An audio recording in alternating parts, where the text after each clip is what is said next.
అందరికీ నమస్కారం. తెలుగు పుస్తకాలు చదువుకుంటున్నాం కదా! అందులోనూ మగవాళ్ళ గురించి, ఆడవాళ్ళ గురించి వాళ్ళిద్దరి మధ్య ప్రేమ పెరగాలి అంటే, అనవసరమైన వాళ్ళతో కాదండి, భార్యాభర్తలుగా ఉన్నవాళ్ళు ముందుగా భర్తలు ఎలాంటి స్వభావంతో ఉన్నారో తెలిస్తే దాన్ని బట్టి మనం ప్రవర్తించడం నేర్చుకుంటే ఎంతో బావుంటుంది జీవితం.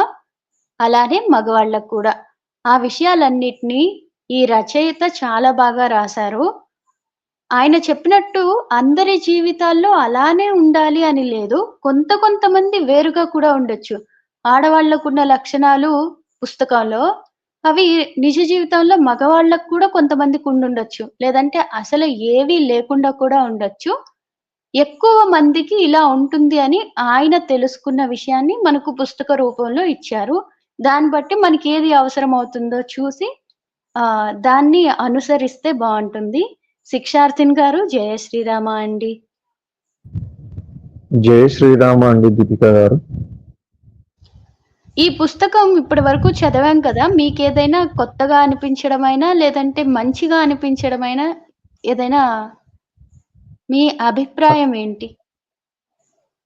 ఇప్పటిదాకా చదివిన దాంట్లో అయితే ఆహ్, ఒక పురుషుడిగా హ్మ్. నాకనిపించింది ఏంటంటే, ఆడవాళ్ళు ఆలోచన తీరు ఎంత వైవిధ్యంగా ఉంటుంది. అండ్ ఇంకా వాళ్ళ వాళ్ళు చెప్పే మాటల్లో ఉన్న నిగూఢార్థాన్ని అర్థం చేసుకొని మాట్లాడాలి అని తెలుసుకున్నానండి. హ్మ్. కేవలం వాళ్ళు చెప్పింది చెప్పినట్టుగానే తీసుకోకుండా, వాళ్ళు ఆ మాట ఎందుకంటున్నారు? దాని హ్మ్. వెనకాల ఆ మాట అనడానికి గల కారణం ఏంటి? హ్మ్. ఆ కారణాన్ని ముందు గ్రహించగలగాలండి. అది నేను తెలుసుకున్నానండి ఈ పుస్తకం ద్వారా. ఆ తర్వాత హ్మ్. ఒకవేళ స్పర్ధలు వస్తే, నా వైపు నుండి నేను చేసే పొరపాట్లేంటి? వాటిని ఎలా సరిదిద్దుకోవాలి? హ్మ్. అనేది ఆహ్, నాకు అంటే నా మనస్తత్వాన్ని నేనెలా మార్చుకోవాలి? వాళ్ళు ఎదురుగా ఉన్నప్పుడు. హ్మ్. వాళ్ళు నాలానే ఆలోచించరు. నేను వాళ్ళలాగే ఆలోచించను. కాబట్టి హ్మ్. ఇద్దరికీ సరిపోయే ఒక భాషను వెతుక్కొని, దానికి తగ్గట్టుగా మాట్లాడి ఇద్దరు కలిసి ఉండడానికి ఎవరు ఎప్పుడు తగ్గాలి, ఎవరు ఎప్పుడు అంటే తగ్గాలి, పెరగాలని గాదు గానీ, అర్థం చేసుకునే దిశగా ప్రయాణం చేసి స్త్రీ పురుషులు కలిసున్నవారు.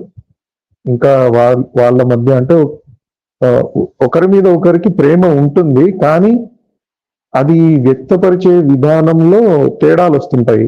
హ్మ్. ఆ చిన్న చిన్న తేడాలే చిలికి చిలికి పెద్ద వానగా ఆహ్, పరిణమిస్తుంటాయన్నమాట. హ్మ్. వాటిని ఈయన చాలా కూలంకషంగా, చాలా ఆహ్, అంతర్లీనంగా బాగా పరిశోధన చేసి చెప్పినట్టయితే అనిపించింది. హ్మ్. ఆహ్, అదండి. అవునండి.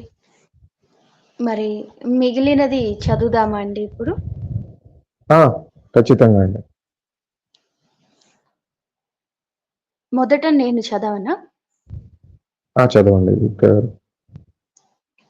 కుజగ్రహ వాసికి సహకరించడం. ఒకవేళ పురుషులు తమ ఒంటరి గుహల్లోంచి బయటికి వచ్చినప్పటికీ, వారికి శుక్రగ్రహ వాసులు తమను విశ్వసిస్తున్నారన్న భరోసా అవసరమవుతుంది. కోరకుండా లభించే ఏ సలహాని, సహానుభూతిని వాళ్ళు ఇష్టపడరు. వాళ్ళు ఎల్లవేళలా తమను తాము నిరూపించుకోవాలనుకుంటారు. ఇతరుల సహాయం లేకుండా విజయాన్ని సాధించడమన్నది తమ గౌరవానికి కలికితురాయిగా భావిస్తారు. ఒక మహిళకు సంబంధించినంత వరకు తనకు సహకరించేందుకు ఎవరైనా అందుబాటులో ఉండడం, అలా సహకరించే సంబంధాన్ని కలిగి ఉండడాన్ని ఆమె తన ఉన్నతికి కలికితురాయిగా భావిస్తుంది. ఒక మహిళ పురుషునితో నీ అంతట నువ్వు కోరితే తప్ప ఎవరి సహాయం లేకుండానే నువ్వు అన్నిటినీ సాధించగలవన్న నమ్మకం నాకుంది అని చెబితే ఆ మాటలు అతనికి మానసికంగా ఎంతో మద్దతునిస్తాయి. పురుషునికి అవసరమైన ఇలాంటి మద్దతును ఇవ్వడాన్ని అభ్యసించడం అన్నది స్త్రీలకు ప్రారంభంలో కష్టంగానే ఉంటుంది. ఒక సంబంధంలో తమకు అవసరమైన దాన్ని పొందాలంటే పురుషుడు తప్పు చేసినప్పుడల్లా అతన్ని విమర్శించడం, అతను కోరకుండానే సలహాలివ్వడం అత్యంత ఆవశ్యకమని చాలా మంది స్త్రీలు భావిస్తారు. ఒక పురుషుడి నుంచి తగిన సహకారాన్ని పొందే పద్ధతిని తెలియజెప్పే తల్లి, మార్గదర్శి లేనప్పుడు మహిళలు విమర్శించడం లేదా కోరకుండానే సలహాలివ్వడం వంటివి చేస్తారు. తత్ఫలితంగా తమకు కావలసిన సహకారాన్ని ప్రత్యక్షంగా కోరలేరు. దీనికి తోడు అతను తనకు నచ్చని విధంగా ప్రవర్తిస్తే ముందు వెనుకలు ఆలోచించకుండా అతని ప్రవర్తన తనకు నచ్చలేదని ఆమె అతని ముఖం మీదే ఖరాఖండిగా చెప్పేస్తుంది. నేను పురుషుడికి చదవనా అండి? సలహాలివ్వడం హ్మ్. పురుషుడికి సలహాలివ్వడం లేదా విమర్శించడం. కోరకుండానే సలహాలివ్వడం లేదా విమర్శించడం ద్వారా పురుషులను తామెంతగా విముఖుల్ని చేస్తున్నామో అర్థం చేసుకోలేక చాలా మంది నిరాశతో కుంగిపోతుంటారు. తమ నుంచి విముఖుడైన పురుషుని నుంచి ఆశించింది పొందలేనప్పుడు స్త్రీలు నిస్పృహకు లోనవుతారు. పురుషులతో తన అనుబంధాల పట్ల వనిత ఎప్పుడూ అసంతృప్తిని వ్యక్తం చేస్తుంటుంది. విమర్శ లేదా సలహాతో ఒక పురుషుణ్ణి మెప్పించడం ఎలాగో నాకు ఇంతవరకు తెలియదు. విమర్శ లేదా సలహాతో ఒక పురుషుణ్ణి మెప్పించడం ఎలాగో నాకు ఇంతవరకు తెలియదు. ఒకవేళ భోజనాల దగ్గర పాటించాల్సిన మర్యాదల్ని అతడు పాటించకపోతే లేదా మంచి బట్టలు తొడుక్కోకపోతే ఏమవుతుంది? ఒకవేళ ఆ పురుషుడు ఆ ఒకవేళ ఆ పురుషుడు మంచి వ్యక్తే అయినప్పటికీ నలుగురితో అతను ప్రవర్తించే పద్ధతి వల్ల ఇతరులు అతనిని ఒక మూర్ఖునిగా భావించడం, అందువల్ల ఇతరులతో సంబంధాల్ని నెరవే నెరపడంలో అతను సమస్యల పాలవడం వంటివి జరుగుతుంటే పరిణామాలు ఎలా ఉంటాయి? దీనికి విరుగుడుగా నేనేం చేయాలి? నాకు అతని పట్ల ఉన్న ప్రేమతో నిమిత్తం లేకుండా అతను నా మీద ఆగ్రహిస్తాడు, లేదా ఆత్మరక్షణలో పడిపోతాడు, లేదా నన్ను నిర్లక్ష్యం చేస్తాడు అని ఆమె చెబుతుంటుంది. ఈ ప్రశ్నలన్నింటికీ సమాధానం ఒకటే. అతను కోరకుండా ఆమె అతనిని విమర్శించడం లేదా సలహాలనివ్వడం వంటివి చేయకూడదు.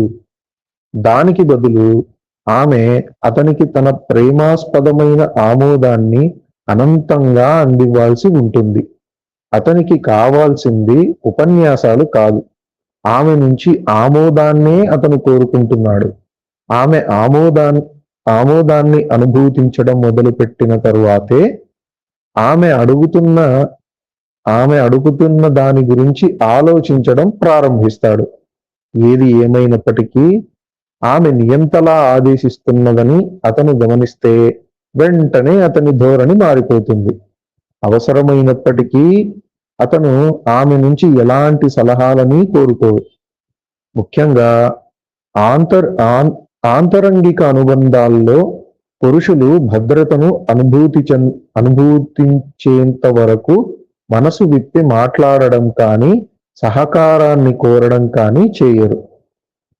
దీనికి తోడు మహిళ తన జీవిత భాగస్వామిని విశ్వసించడంలో ఓర్పుని ప్రదర్శించాలి.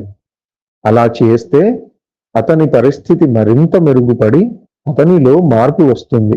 ఒకవేళ తన అవసరాలు తీరకపోయినప్పటికీ మహిళ పురుషునితో తన అనుభూతుల్ని పంచుకుంటూ కోరికల్ని విన్నవిస్తుండాలి. కానీ ఇలా కోరికల్ని అతని ముందు పెట్టేటప్పుడు అతన్ని విమర్శించడం లేదా అనవసర సలహాలు ఇవ్వడం వంటివి చేయకూడదు. ఇది జ్ఞప్తికి పెట్టుకోవాలి. దీనికి ఎంతో ప్రేమ, ఆదరణ, సృజనాత్మకత అవసరం. ఈ దిశగా అనుసరించదగిన 4 మార్గాంతరాల్ని పరిశీలిద్దాం. 1వది, ఒక పురుషుడు బట్టలు ధరించే పద్ధతి తనకు నచ్చలేదని మహిళ చెప్పవచ్చు. కానీ అదే సమయంలో ఎలాంటి బట్టలు ధరించాలో చెబుతూ ఉపన్యాసం ఇవ్వకూడదు. నీ చొక్కా నాకు నచ్చలేదు, ఈ రాత్రికి నువ్వు మరో చొక్కా వేసుకుంటావా అని అతను బయటకు వెళ్లేందుకు సిద్ధమవుతుండగా యథాలాపంగా అడగవచ్చు. ఒకవేళ ఈ వ్యాఖ్య అతనిని బాధించినట్టయితే ఆమె అతని మనోభావాన్ని గ్రహించి వెంటనే క్షమాపణని చెప్పాలి. నన్ను క్షమించు, ఎలాంటి బట్టలు వేసుకోవాలో నీకు చెప్పాలన్నది నా ఉద్దేశం కాదు అని ఆమె చెప్పవచ్చు. రెండవది, ఒకవేళ నిజంగా అతను ఇంత సున్నిత మనస్కుడే అయితే కొంతమంది పురుషులు అలాగే ఉంటారు కూడా. ఆమె ఆ విషయం గురించి మాట్లాడడాన్ని అప్పుడు వాయిదా వేసి మరెప్పుడైనా మాట్లాడవచ్చు. ఆకుపచ్చ రంగు, ఇది మళ్ళీ చెబుతానండి. రెండవది, ఒకవేళ నిజంగా అతను అంత సున్నిత మనస్కుడే అయితే కొంతమంది పురుషులు అలాగే ఉంటారు కూడా. ఆమె ఆ విషయం గురించి మాట్లాడడాన్ని అప్పుడు వాయిదా వేసి మరెప్పుడైనా మాట్లాడవచ్చు. ఆకుపచ్చ రంగు స్లాట్తో పాటు నువ్వు తొడుక్కున్న నీలం రంగు చొక్కా నీకు గుర్తుందా? నీలం ఆకుపచ్చల కలయిక నాకంతగా నచ్చదు. దానికి బదులుగా నీలం రంగు చొక్కాకి తోడుగా లేత నలుపు రంగు స్లాట్స్ ను నువ్వు ధరించవచ్చు కదా అని ఆమె ప్రశ్నించవచ్చు. మూడవది, ఏదైనా ఒకరోజు నువ్వు నాతో షాపింగ్కి వస్తావా? నీ కోసం నేను బట్టలు కొనాలనుకుంటున్నాను అంటూ ఆమె అతనిని ముఖాముఖి అడగవచ్చు.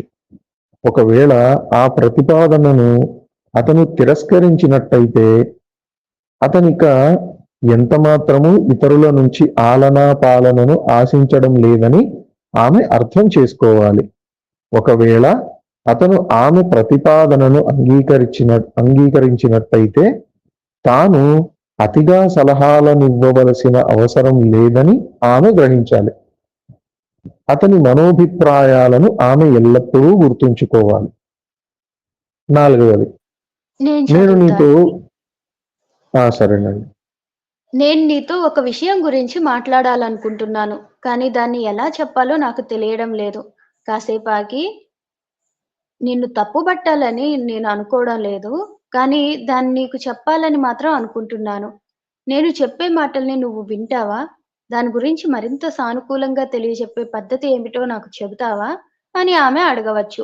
ఈ ప్రశ్నలతో ఎదురయ్యే దిగ్భ్రమకు మానసికంగా సంసిద్ధుడయ్యేందుకు ఈ ధోరణి ఆయనకి సహాయపడుతుంది. తత్ఫలితంగా ఆ సమస్య తాను ఆందోళన చెందాల్సినంత పెద్దది కాదని అతను తెలుసుకుంటాడు. మరో ఉదాహరణను పరికిద్దాం. భోజనాల దగ్గర అతని పద్ధతి ఆమెకు నచ్చకపోతే వాళ్ళిద్దరూ మాత్రమే ఉన్నప్పుడు, నువ్వు భోజనానికి పింగాణీ వస్తువుల్ని ఉపయోగించవచ్చు కదా! లేదా నువ్వు మంచినీళ్లు తాగడానికి గాజు గ్లాసును ఉపయోగించుకోవచ్చు కదా! అది కూడా తృణీకారంతో కూడిన చూపుల్ని విసరకుండా ఆమె అడగవచ్చు. ఏది ఏమైనప్పటికీ పదుగురి సమక్షంలో మీరు అతనితో ఈ విషయం గురించి ఏమీ మాట్లాడకపోవడమే మంచిది. భోజనాల దగ్గర అతని ప్రవర్తనను మీరు గమనించనట్లే నడుచుకోవాలి. విందు తర్వాత మరెప్పుడైనా ఒకరోజు అతనితో మాట్లాడుతూ, పిల్లలతో కలిసి భోజనం చేసేటప్పుడు నువ్వు పింగాణీ వస్తువులే వాడొచ్చు కదా అని, లేదా నువ్వు అన్నాన్ని వేళ్ళతో అలా కెలకడం నాకిష్టం లేదు. నాకిష్టం లేదు. ఇలాంటి చిన్న చిన్న విషయాలు కూడా నాకు చిరాకు తెప్పిస్తాయి. నాతో కలిసి భోజనం చేసేటప్పుడు నువ్వు నీ వెండి చెంచానే ఉపయోగిస్తావా? అని అడగవచ్చు. ఒకవేళ అతను మిమ్మల్ని ఇబ్బంది పెట్టే విధంగా ప్రవర్తిస్తే, చుట్టుపక్కల ఎవరూ లేకుండా ఉండే విధంగా ఒక అవకాశం దొరికేంత వరకు వేచి చూసి, ఆ తరువాతే మీ మనోభిప్రాయాలని అతనితో పంచుకోండి. అతను ఇలాగే ప్రవర్తించాలి అని, లేదా తప్పంతా అతనిదే అని అర్థం వచ్చేలా మాత్రం మాట్లాడకండి. దానికి బదులుగా మీ అనుభూతుల్ని క్లుప్తంగా, నిజాయితీగా అతనితో పంచుకోండి. నిన్నటి రాత్రి విందు సమయంలో నువ్వలా బిగ్గరగా మాట్లాడడం నాకు నచ్చలేదు. నువ్వు నాతో కలిసి ఉన్నప్పుడు కాస్త నెమ్మదిగా మాట్లాడడాన్ని అలవాటు చేసుకుంటావా? అని మీరు అతన్ని కోరవచ్చు. ఒకవేళ మీ మాటలు అతన్ని బాధించాయని మీకనిపిస్తే, అలా మాట్లాడినందుకు వెంటనే క్షమాపణలు చెప్పి ఆ విషయాన్ని అంతటితో వదిలివేయండి. ప్రతికూలమైన ప్రతిస్పందనను తెలియచెబుతూనే సహకారాన్ని కోరడం ఎలా అనే కళ గురించి మనం 9వ, 12వ అధ్యాయాల్లో తెలుసుకుందాం. దీంతో పాటు ఇలాంటి సంభాషణల్ని కొనసాగించేందుకు అవసరమైన అనువైన సందర్భాల గురించి తరువాతి అధ్యాయంలో మనం నేర్చుకుందాం. పురుషుడు సహాయాన్ని కోరకపోతే. ఉన్నారా అండి? చదువుతారా? నా మాట వినిపిస్తుందా అండి మీకు? ఓహ్! సారీ అండి, పవర్ కట్ అయింది. ఆహా! ఇప్పటి వరకు పర్లేదు. మీరు చదివింది బాగా వినిపించిందండి. ఇప్పుడు కూడా కొద్దిసేపు నేను చదవనా అయితే? నేను చదువుతానండి, పర్లేదు. అంటే హ్మ్. పవర్ కట్ అయింది. పవర్ వచ్చిన తర్వాత మళ్ళీ జస్ట్ ఇట్లా బ్లిప్ అయ్యే అవకాశం ఉంది. ఆహా! ఒక 1 ఆర్ 2 సెకండ్స్ వెళ్ళండి, పర్లేదు, ఏం కాదు. సరే అండి. సరేనండి, చదువుతాను. పురుషుడు సహాయాన్ని కోరకపోతే. సమస్యను పరిష్కరించడంలో సహాయపడేందుకు లేదా తనను ఊరడించేందుకు మహిళ ప్రయత్నించినప్పుడు పురుషుడు బాగా ఇబ్బంది పడిపోతాడు. తాను తన సమస్యల్ని పరిష్కరించుకోలేనని ఆమె భావిస్తున్నట్టుగా, ఆమెకు తన మీద నమ్మకం లేనట్టుగా అతను ఆందోళన చెందుతాడు. ఆమె తనను నియంత్రిస్తోందని, చిన్న పిల్లవాడిలా చూస్తోందని, తనని ఆశాంతం మార్చేసేందుకు ప్రయత్నిస్తోందని అతను భావిస్తాడు. అంత మాత్రం చేత ఒక పురుషుడు ప్రేమను, ఓదార్పును ఎన్నటికీ కోరుకోడని అర్థం చేసుకోకూడదు. సమస్యల్ని పరిష్కరి పరిష్కరించడంలో అతను కోరకుండానే సలహాలివ్వడాన్ని, సహాయపడడాన్ని అతను నిరోధిస్తున్న సమయంలోనే తాము అతనిని ఊరడించే ప్రయత్నం చేస్తున్నామన్న విషయాన్ని మహిళలు అర్థం చేసుకోవాలి. అతనికి ప్రేమాస్పదమైన సహకారం అవసరమే అయినప్పటికీ, దాన్ని ఆమెకు తెలిసిన పద్ధతిలో కాకుండా అతను మరో భిన్నమైన పద్ధతిలో కోరుకుంటున్నాడు. పురుషుణ్ణి ఊరడించాలంటే అతనిని, అతని ప్రవర్తనని సరిదిద్దడం లేదా అతని పరిస్థితిని మెరుగుపరిచేందుకు ఆతృత పడడం వంటి ప్రయత్నాల్ని మహిళలు మానుకోవాలి. అప్పుడే అతనిని వాళ్ళు నిజంగా ఊరడించగలరు. తనంత తాను కోరితే తప్ప సలహాలివ్వడమన్నది పురుషుడికి ఊరటనివ్వదు. తాను ఏ మేరకు ప్రయత్నించగలడో ఆ మేరకు అన్ని ప్రయత్నాలు చేసిన తరువాతే ఒక పురుషుడు సలహా లేదా సహాయం కోసం చేయి చాస్తాడు. ఒకవేళ అతనికి అవసరానికి మించిన సహకారం లభించినా, అది కూడా వెనువెంటనే లభించినా, అతను తన యుక్తుల్ని కోల్పోతున్నట్టుగా భావిస్తాడు. కోల్పోతాడు కూడా. ఆ తరువాత అతను నెమ్మదిగా సోమరిపోతుగా మారిపోవడం లేదా అభద్రతకు లోను కావడం వంటివి జరుగుతాయి. స్వయంగా కోరితే తప్ప సలహాల్ని ఇవ్వడం లేదా సహాయాన్ని అందించడం వంటి వాటికి పరస్పరం దూరంగా ఉండడం ద్వారానే పురుషులు ఒకరికొకరు సహకరించుకుంటారు. ఇది వారికి సహజాతం. సమస్యల్ని పరిష్కరించేటప్పుడు తాను స్వయంగా ఏ మేరకు ప్రయత్నించగలడో పురుషునికి ముందుగా తెలిసి ఉంటుంది. ఆ పరిధి దాటిన తరువాతే అతను తన గౌరవాన్ని, శక్తి సామర్థ్యాల్ని కోల్పోకుండా ఇతరుల సహాయాన్ని కోరుకుంటాడు. అనుచిత సమయంలో సహాయాన్ని అందిస్తే పురుషుడు దాన్ని ఒక అవమానంగా భావిస్తాడు. క్రిస్మస్ సంబరాల్లో భాగంగా టర్కీ కోడిని కోస్తున్నప్పుడు దాన్ని ఎక్కడెక్కడ కోయాలో, ఎలా కోయాలో అతని జీవిత భాగస్వామి చెబుతూ ఉంటే ఆమె తనను, తన సామర్థ్యాన్ని విశ్వసించడం లేదని అతను భావిస్తాడు. వెంటనే ఆమెను నిరోధించి తనకు నచ్చిన పద్ధతిలో పనిచేయాలని అతను నిశ్చయించుకుంటాడు. అదే సమయంలో ఒకవేళ కోడిని కోయడానికి సంబంధించి అతను ఆమెకు సలహాల్ని, సహకారాన్ని అందిస్తే అతను తన పట్ల ఎంతగానో ప్రేమాసక్తుల్ని కనబరుస్తున్నాడని ఆమె భావిస్తుంది.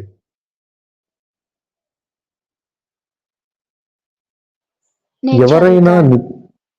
సరే అండి. ఎవరైనా నిపుణుడి సలహాని తీసుకోమని ఒక మహిళ సలహానిస్తే, పురుషుడు వెంటనే ఆమె తనను కించపరుస్తున్నదని భావిస్తాడు. భర్త తన మీద కోపంతో రగిలిపోతుంటాడని ఒక మహిళ నాకు చెప్పడం గుర్తొస్తుంది.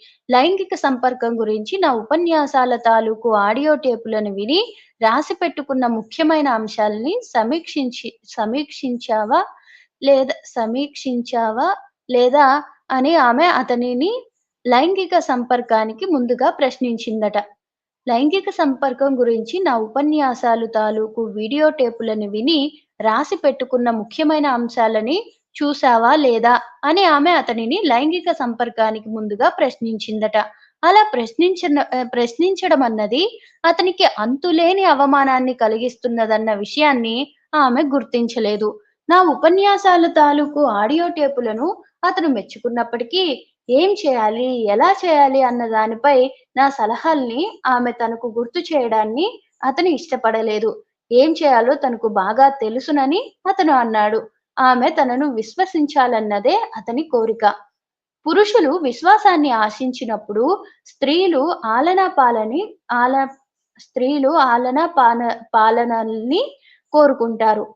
"ప్రియా, ఏమైంది?" అని ఒక పురుషుడు ఎంతో ప్రేమగా ఒక స్త్రీని ప్రశ్నించినప్పుడు, తన పట్ల అతను చూపిస్తున్న శ్రద్ధాసక్తులు ఆమెకు ఊరటనిస్తాయి. అదే సమయంలో అదే విధమైన హావభావాలతో, ప్రేమాసక్తులతో ఒక స్త్రీ పురుషుడిని "ఏమైంది ప్రియా?" అని ప్రశ్నిస్తే, అతను అవమానానికి గురి కావడం లేదా ఎదురు తిరగడం చేస్తాడు. ఆమెకి తన పట్ల విశ్వాసం లేదని అతను భావిస్తాడు.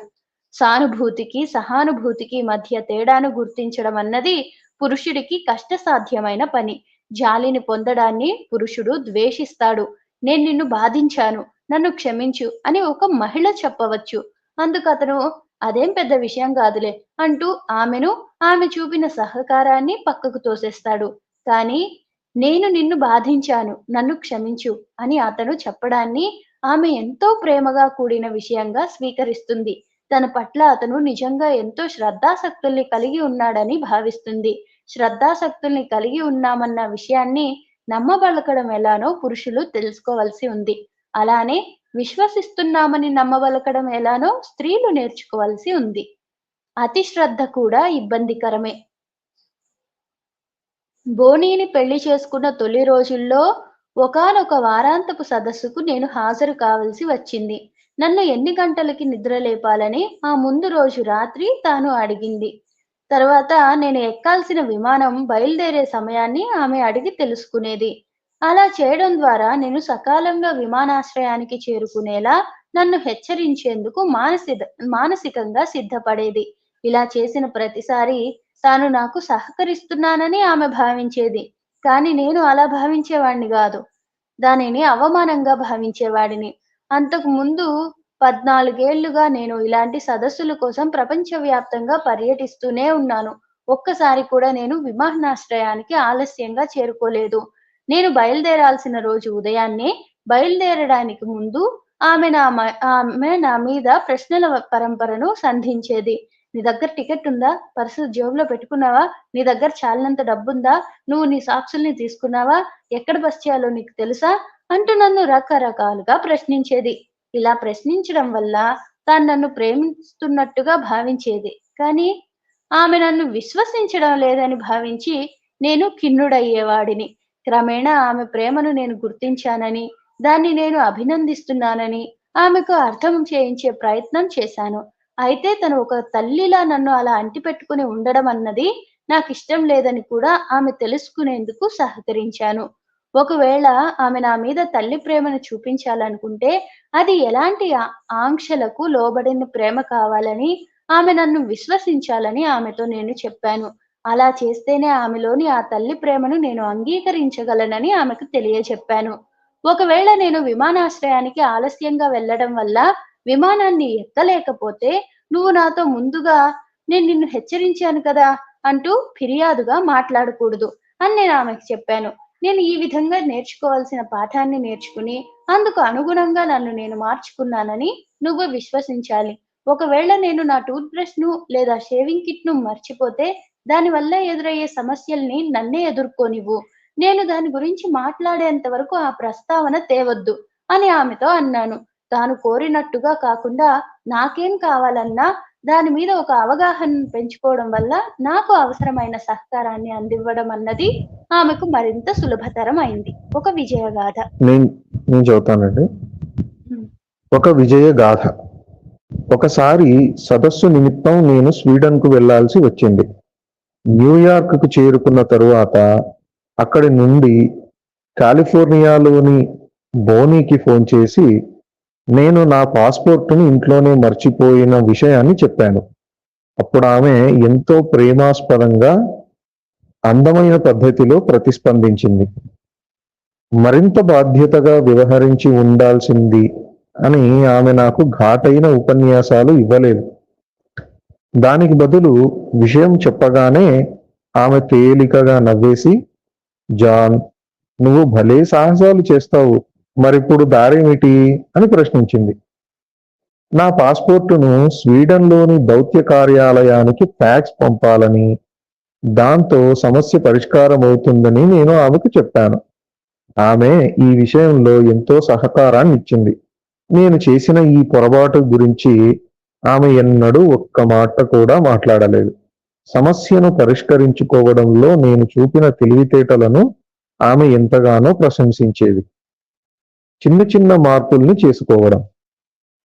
పిల్లలు ఏదైనా పని చేసి పెట్టమని నన్ను అడిగినప్పుడల్లా అలాగే, అదేమీ సమస్య కాదులే అని నేను చెప్పేవాడిని. ఒకానొక రోజు ఈ నా అలవాటును నేను గుర్తించాను. చెప్పిన పని సంతోషంగా చేస్తానన్న భరోసా ఇవ్వడానికి నేను ఎంచుకున్న మార్గం అది. నాన్న, నువ్వెప్పుడు అదేమీ సమస్య కాదులే అని ఎందుకు చెబుతావు అని నా కుమార్తె జూలీ ఒక రోజు నన్ను ప్రశ్నించింది. ఆ ప్రశ్నకు ఎలా జవాబివ్వాలో నాకు తెలియలేదు. కాసేపటి తరువాత అది నా లోతుల్లో పాతుకుపోయిన కుజగ్రహవాసి తాలూకు అలవాటేనని నేను గ్రహించాను. ఈ కొత్త అవగాహనతో నేను ఆ పని చేయడమంటే నాకెంతో ఇష్టం అని చెప్పడాన్ని అలవాటు చేసుకున్నాను. ఈ పదప్రయోగం ద్వారా తాను కోరిన దాన్ని చేయడం అంటే నాకెంతో ఇష్టమని, నేను తనను ఎంతగానో ప్రేమిస్తున్నానని శుక్రగ్రహవాసి అయిన నా కుమార్తెకు నేను సందేశం ఇచ్చాను. అనుబంధాల్ని బలోపేతం చేసుకోవడానికి సంబంధించిన ఒక ముఖ్యమైన రహస్యానికి ఈ ఉదాహరణ ఒక సంకేతం. మనల్ని మనం కోల్పోకుండానే చిన్న చిన్న మార్పులకు ద్వారాలు తెరవవచ్చు. ఇదే కుజగ్రహవాసులు శుక్రగ్రహవాసుల తొలినాటి విజయ రహస్యం. తమ స్వీయ స్వభావాల్ని పోగొట్టుకోకుండా జాగ్రత్త వహించి ఎదుటి వారితో సజావుగా సానుకూలంగా ప్రవర్తించేందుకు అవసరమైన మార్పుల్ని చేసుకోవడానికి వాళ్ళు సంసిద్ధులుగా ఉండేవారు. అనుబంధాల్ని బలోపేతం చేసుకోవడానికి పదజాలంలో చిన్న చిన్న మార్పుల్ని చేయడాన్ని, కొత్త పదాల్ని సృష్టించడాన్ని వాళ్ళు ఈ విధంగా నేర్చుకున్నారు. మన అనుబంధాల్ని మరింత పరిపుష్టం చేసుకోవడానికి చిన్న చిన్న మార్పులు అవసరమవుతాయని తెలుసుకోవడం ఇక్కడ ప్రధానమైన విషయం. పెనుమార్పుకు పూనుకోవాలంటే మన నిజ స్వభావాల్ని అణచివేసుకోవాల్సిన అవసరం తలెత్తుతుంది. ఇది మంచిది కాదు. పురుషుడు తన ఒంటరి గుహలోకి వెళ్ళిపోవడమన్నది తన స్వభావాన్ని మార్చుకోకుండా అవసరమైన మార్పులు చేసుకోవచ్చునన్న భరోసాను అతనికిస్తుంది. స్త్రీలు ఎప్పుడైతే ఆందోళన చెందకుండా ప్రశాంతంగా ఉంటారో అప్పుడు వారికి మరింత హామీనివ్వవలసిన అవసరం దిశగా ఈ మార్పులు జరగాలని అతను అర్థం చేసుకోవాలి. ఒకవేళ స్త్రీ పురుషుల మధ్యనున్న వ్యత్యాసాలను పురుషులు అర్థం చేసుకోకపోతే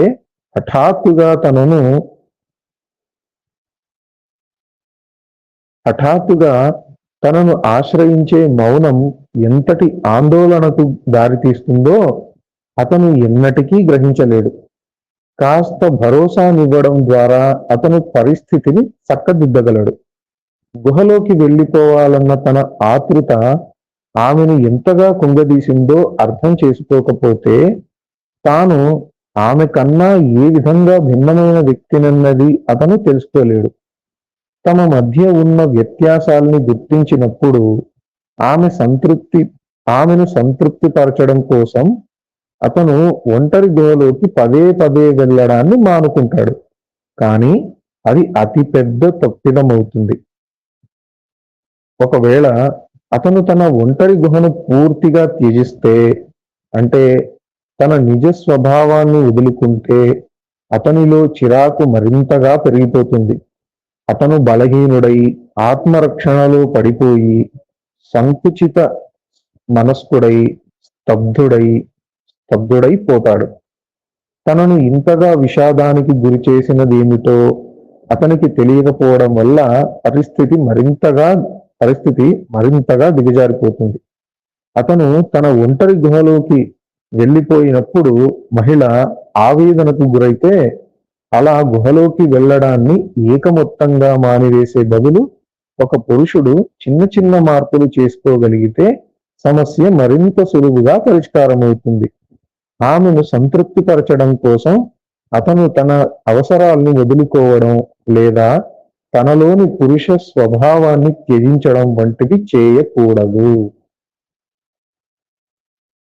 మీరు చెప్పండి దీపిక గారు ఇది. శుక్రగ్రహవాసికి సహకరించడం.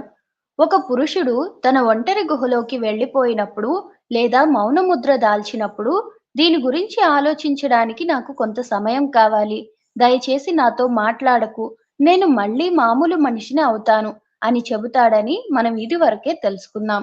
కానీ అతని మాటలు ఒక మహిళకు, నేను నిన్ను ప్రేమించడం లేదు, నేను నీ మాటల్ని వినిపించుకోను, నేను శాశ్వతంగా నీకు దూరంగా వెళ్ళిపోతున్నాను, ఇక ఎన్నటికీ తిరిగి రాను అని అన్నట్టుగా వినిపిస్తాయి. ఇలా తప్పుగా వినిపించే సందేశాలని సరిదిద్దడం కోసం అతను 3 అద్భుతమైన పదాల్ని ఉచ్చరించడం నేర్చుకోవాలి. నేను తిరిగి వస్తాను. ఈ సమస్యను పరిష్కరించడానికి నాకు కొంత సమయం కావాలి. నేను తిరిగి వస్తాను అని, లేదా నేను కాసేపు ఏకాంతంగా గడపాలనుకుంటున్నాను. నేను తిరిగి వస్తాను అని ఒక పురుషుడు స్పష్టంగా చెబితే, అతడు తన ఆలోచనలో తలమునకలైనప్పుడు కూడా మహిళ అతనిని అపార్థం చేసుకోదు. నేను తిరిగి వస్తాను అనే సాధారణమైన పదాలు ఎంత అద్భుతమైన ప్రభావాన్ని కలిగిస్తాయో తెలుసుకుంటే ఆశ్చర్యకరంగా ఉంటుంది. ఇలా భరోసా ఇవ్వడాన్ని స్త్రీలు ఎంతగానో అభినందిస్తారు. ఒక మహిళకు ఇలాంటి భరోసా అవసరమన్నది అర్థం చేసుకుంటే పురుషుడు ఆమెకు మరింతగా భరోసాని ఇవ్వగలడు. ఒకవేళ మహిళ తన తండ్రి నుంచి తిరస్కారాన్ని లేదా అనాదరణను ఎదుర్కొంటే, లేదా ఆమె తల్లి భర్త నుంచి తిరస్కారాన్ని ఎదుర్కొంటే, అంటే ఆమె చిన్నతనంలో అనాదరణకు సంబంధించిన మానసిక ఉద్వేగాలు ఆమెలో చాలా తీవ్రంగా ఉంటాయి. ఈ కారణం వల్లనే ఆమె ఇలా భరోసాను కోరుకుంటుంది. దాన్ని తప్పుపట్టడం న్యాయం కాదు. అలాగే ఒంటరి గుహకు సంబంధించిన పురుషుడి అవసరాన్ని కూడా తప్పుపట్టకూడదు. ముభావంగా ఉండడం పురుషుని అవసరమైతే, అతని నుంచి భరోసాని కోరుకోవడం మహిళ అవసరం. ఈ 2 అవసరాలని తప్పుపట్టకూడదు. ఒక మహిళ తన గత జీవితంలో తక్కువ స్థాయి బాధల్ని ఎదుర్కొని ఉంటే, ఒంటరి గుహలోకి వెళ్లాల్సిన పురుషుని అవసరాన్ని ఆమె అర్థం చేసుకుంటుంది. అలా అర్థం చేసుకున్నట్టయితే ఆమెకు భరోసా పొందాల్సిన అవసరం బాగా తగ్గిపోతుంది. నేను ఒక సదస్సులో ఈ విషయాన్ని గురించి ప్రస్తావిస్తుండగా ఒక మహిళ, నా భర్త మౌనం నన్నెంతగానో బాధిస్తుంది, కానీ చిన్నతనంలో నేను ఎలాంటి తిరస్కారానికి లేదా అనాదరణకి గురి కాలేదు. నా తల్లిని నా తండ్రి ఎన్నడూ తిరస్కరించలేదు. చివరికి వాళ్ళిద్దరూ ఒకానొక ప్రేమాస్పదమైన పద్ధతిలోనే విడాకులు తీసుకున్నారు అని చెప్పింది. అలా చెప్పిన తర్వాత ఆమె నవ్వింది. తాను నటిస్తున్నానని ఆమె అర్థం చేసుకుంది. తరువాత ఆమె ఏడవడం మొదలుపెట్టింది.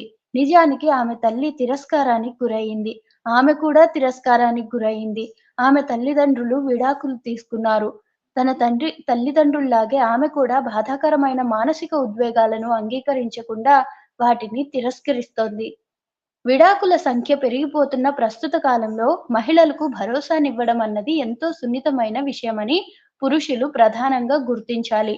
ప్రవర్తనలో చిన్న చిన్న మార్పుల్ని చేసుకోవడం ద్వారా పురుషులు మహిళలకు ఎలాంటి సహకారాన్నైతే అందిస్తారో, మహిళలు కూడా అలాంటి సహకారాన్నే పురుషులకు అందించాలి. నిందించకుండా ఉద్వేగాల్ని వ్యక్తీకరించడం. ఒక మహిళ నిరాశకు లోనై సమస్యల గురించి మాట్లాడినప్పుడు ఆ మహిళ తాలూకు మనోభావనలన్నింటినీ నిందారోపణలుగాను, తన మీద జరిగే దాడిగాను పురుషుడు సాధారణంగా భావిస్తుంటాడు. తామిద్దరి మధ్య ఉన్న వ్యత్యాసాన్ని అర్థం చేసుకోకపోవడం వల్ల మనసు విప్పి మాట్లాడాల్సిన ఆమె అవసరాన్ని గుర్తించడానికి అతడు సంసిద్ధుడై ఉండడు. ఏదో ఒక విధంగా సమస్యలన్నింటికీ తననే బాధ్యుణ్ణి చేసి ఆమె తనను నిందిస్తోందని భావించడం వల్ల ఆమె మానసికోద్వేగాల్ని నిందారోపణలుగానే అతను అపోహపడతాడు. ఆమె నిరాశకు లోనైంది, అందుకే తనతో మాట్లాడుతోంది. తానే ఆమెను నిరాశకు గురి చేశానని అతను భావించడం వల్లే ఈ అపోహ తలెత్తుతుంది. ఆమె ఫిర్యాదులన్నింటినీ అతను నిందారోపణలుగానే స్వీకరిస్తాడు. మానసిక ఆవేదన తాలూకు ఉద్వేగాల్ని తాము ప్రేమించే వ్యక్తులతో పంచుకోవడమన్న అవసరాన్ని చాలా మంది పురుషులు అర్థం చేసుకోలేరు. స్త్రీ పురుషుల మధ్య వ్యత్యాసాల్ని అర్థం చేసుకోవడం ద్వారా తమ మానసికోద్వేగాలు నిందారోపణలుగా వినిపించకుండా వాటిని సానుకూలంగా వ్యక్తీకరించే పద్ధతిని మహిళలు తెలుసుకోవచ్చు. మానసికోద్వేగాల్ని వ్యక్తీకరించేటప్పుడు పురుషుడు వాటిని నిందారోపణలుగా స్వీకరించకుండా ఉండాలంటే అతనికి భరోసానిచ్చే ఆమె తన మాటల మధ్య కొన్ని నిమిషాల పాటు విరామాన్ని పాటించాలి. తరువాత అతను తన మాటల్ని ఇలా వినిపించుకోవడం తనకు ఎంత ఆనందాన్నిచ్చిందో ఆమె అతనికి తెలియజెప్పాలి. ఆమె కింది విధంగా వ్యాఖ్యలు చేయవచ్చు: ఆ విషయం గురించి నీతో మాట్లాడడం అన్నది నాకు నిజంగా ఆనందాన్నిస్తుంది. ఇలా మాట్లాడడం నాకెంతో హాయిగా ఉంది. 3 దీని గురించి మాట్లాడడం వల్ల నా మనసు కాస్త తేలిక పడింది. 4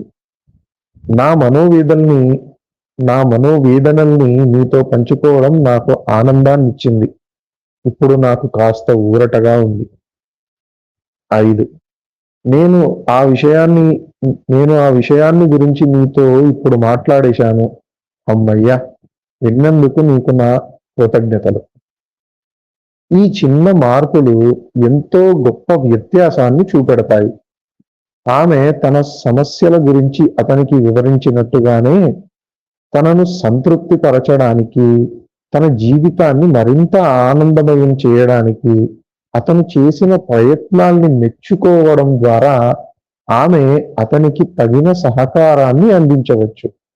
ఉదాహరణకు, అతను చేసిన ఏదైనా ఒక పనిని గురించి ఫిర్యాదు చేసేటప్పుడు మాటల మధ్యలో ఆమె అతను తన జీవితంలో ఉండడమన్నది తనకెంతో సంతోషాన్నిస్తుందన్న విషయాన్ని అప్పుడప్పుడు చెబుతూ ఉండాలి. ఒకవేళ ఇంటి పనుల గురించి ఆమె అతని మీద ఫిర్యాదు చేయదలుచుకుంటే అతను తోట కంచెను శుభ్రం చేసిన విషయాన్ని కూడా ఆమె ప్రస్తావించాలి. లేదా ఆర్థికపరమైన ఇబ్బందుల గురించి ఫిర్యాదు చేయదలుచుకుంటే అతను ఎంతటి కష్టజీవో కూడా గుర్తిస్తూ అతనిని అభినందిస్తూ ఆమె మాట్లాడాలి. లేదా తల్లిదండ్రులుగా తమ పాత్రల్ని నిర్వహించడంలో ఎదురయ్యే అసహనం గురించి ఆమె ఫిర్యాదు చేయాలనుకుంటే ఆ విషయంలో అతను ఇదివరకు అందించిన సహకారం తనకెంతో సంతోషాన్ని ఇచ్చింది అని కూడా ఆమె చెప్పాలి. బాధ్యతల్ని పంచుకోవడం. నేను చదువుతా అండి. బాధ్యతల్ని పంచుకోవడం. ఇరువైపులా సమాన స్థాయి భాగస్వామ్యం ఉన్నదని సమర్థవంతమైన భావ వినయానికి ఎంతో అవసరం. భాగస్వామ్యం అన్నది సమర్థవంతమైన భావ వినయానికి ఎంతో అవసరం. సమస్యల గురించి మాట్లాడడం అంటే ఫిర్యాదు చేయడం కాదన్న విషయాన్ని మగవాడు గుర్తించుకోవాలి. సమస్యల గురించి మాట్లాడడం ద్వారా ఒక మహిళ తన మానసిక అలజడి నుంచి బయటపడుతుందని, అందుకోసమే ఆమె ఫిర్యాదు చేస్తుందని అతను తెలుసుకోవాలి. ఫిర్యాదు చేస్తున్నప్పటికీ తాను అతనిని అభిమానిస్తున్నాననే విషయాన్ని అభిమానిస్తూనే ఉన్నానన్న విషయం అతనికి తెలిసేలాగా మెలగడం ఎలానో స్త్రీ నేర్చుకోవాలి. ఉదాహరణకు, నా భార్య నా దగ్గరికి వచ్చి ఈ అధ్యాయాన్ని ఎలా రాస్తున్నావంటూ నన్ను ప్రశ్నించింది. ఇది దాదాపు పూర్తి కావచ్చింది. నీ సంగతి చెప్పు అంటూ నేను ఆమెను అడిగాను. నాకు చేయాల్సిన పని ఎంతో మిగిలిపోయింది. మనిద్దరం కలిసి గడపడానికి సమయమే చిక్కట్లేదు అని ఆమె చెప్పింది. ఆమె అలా అన్న వెంటనే నాలోని పాత మనిషి ఆత్మరక్షణలో పడిపోయి, మేమిద్దరం కలిసి ఇదివరకు ఎంతగా సమయాన్ని గడిపేవాళ్ళమో ఆమెకు గుర్తు చేయమన్ ఆమెకు గుర్తు చేయమంటాడు. లేదా అధ్యాయాన్ని సకాలంలో పూర్తి చేయడం అన్నది నాకెంత ప్రధానమైన విషయమో ఆమెకి తెలియచెప్పమంటాడు. ఇది కాస్త ఒత్తిడికి గురి చేసే విషయం. కానీ మా ఇద్దరి మధ్య లైంగిక స్వభావ రీత్యా ఉన్న వ్యత్యాసాలను గుర్తెరిగిన తరువాత నాలోని కొత్త మనిషి మరో విధంగా చెబుతున్నాడు. నా నుంచి సదవగాహనను, భరోసాను మాత్రమే ఆమె కోరుకుంటుందని, దోషారోపణలు, వివరణలు ఆమె కోరుకోవడం లేదని ఈ కొత్త మనిషి అర్థం చేసుకున్నాడు. అందుకే ఆ కొత్త మనిషి ప్రభావంతో నువ్వు చెప్పింది నిజమే. ఈ మధ్య మనం బొత్తిగా తీరిక లేకుండా గడుపుతున్నాం. ఇలా వచ్చి నా ఒళ్ళో కూర్చో, నిన్ను కౌగిలించుకోనివ్వు. ఈరోజు నిజంగానే పని ఎక్కువైంది అని ఆమెతో చెప్పాను. దాంతో ఇప్పుడు నువ్వు ఎంతో ప్రేమాస్పదంగా కనిపిస్తున్నావు అంది ఆమె. ఆమెకు నేను మరింత అందుబాటులో ఉండాలంటే ఆమె నుంచి నాకు ఇలాంటి సానుకూల ప్రతిస్పందన ఎంతో అవసరం. ఆ రోజంతా తాను ఎంత తీరిక లేకుండా గడిపిందో, తానెంతగా అలసిపోయి ఉందో ఆమె నాకు వివరించడం మొదలుపెట్టింది. తర్వాత కొన్ని నిమిషాల పాటు ఆమె మౌనంగా ఉండిపోయింది. అప్పుడు నేను ఆమెకు కాసింత విశ్రాంతిని ఇవ్వడం కోసం మధ్యాహ్నం భోజనాల ముందు కాసేపు నేను పిల్లల్ని చూసుకుంటానని చెప్పాను. నిజంగానా? నువ్వు పిల్లల్ని చూసుకుంటావా? హమ్మయ్య! నిజంగా ఇది ఎంతో మంచి విషయం. థాంక్యూ అంది ఆమె. ఒక మంచి జీవిత భాగస్వామిగా ఉండడానికి ఆమె పూర్తిగా అలసిపోయినప్పుడు కూడా ఆమెకు సహకరించడానికి నాకు అవసరమైన మరో అభినందన ఆమె నుంచి నాకిప్పుడు లభించింది. తాను పురుషుని శ్రమను ఎంతగానో మెచ్చుకుంటున్నానని, అభినందిస్తున్నానని ఒక స్త్రీ భావిస్తుంది. ఈ విషయం తన జీవిత భాగస్వామికి ముందే తెలుసునని కూడా ఆమె అనుకుంటుంది. అందువల్ల స్త్రీలు ఇలాంటి అభినందనల్ని వ్యక్తం చేయాల్సిన అవసరం గురించి అంతగా ఆలోచించరు. అయితే ఆమె తనను అంతగా ప్రేమిస్తున్నదని, అభినందిస్తున్నదని అతనికి తెలియదు. సమస్యల గురించి ప్రస్తావించేటప్పుడు తాను ఆమె ప్రేమకు, అభినందనలకు ఇప్పటికీ అర్హుడనేనన్న భరోసా పురుషుడికి అత్యంత ఆవశ్యకం. పురుషునితో సమస్యల గురించి చర్చించే ముందు స్త్రీ అతనికి ఆ భరోసాను కల్పించాలి. సమస్యలు పరిష్కరించడానికి తమంత తాము ఏదో ఒకటి చేసేంత వరకు సమస్యలు పురుషుల్ని అతిగా కలవరపెడతాయి. అతనిని అభినందించడం ద్వారా అతను తన మాటల్ని చెవియొగ్గి వింటే చాలునని, అదే పెద్ద సహాయమవుతుందని పురుషునికి అర్థమయ్యేలాగా మహిళ మాట్లాడాలి. జీవిత భాగస్వామికి సహకరించడం కోసం మహిళ తన మానసిక ఉద్వేగాల్ని అణుచుకోవడం లేదా వాటిని మార్చుకోవడం వంటివి చేయనక్కర్లేదు. అయితే తాను దాడికి, నిందారోపణలకు గురవుతున్నానని పురుషుడు అపోహపడకుండా ఉండే విధంగా స్త్రీ తన మానసిక ఉద్వేగాన్ని అతనికి మరో విధంగా వ్యక్తం చేయాలి. చిన్న చిన్న మార్పుల్ని చేసుకుంటే చాలు. ఈ విషయంలో గొప్ప ఫలితాలని చవిచూడవచ్చు. నేను చెబుతానండి.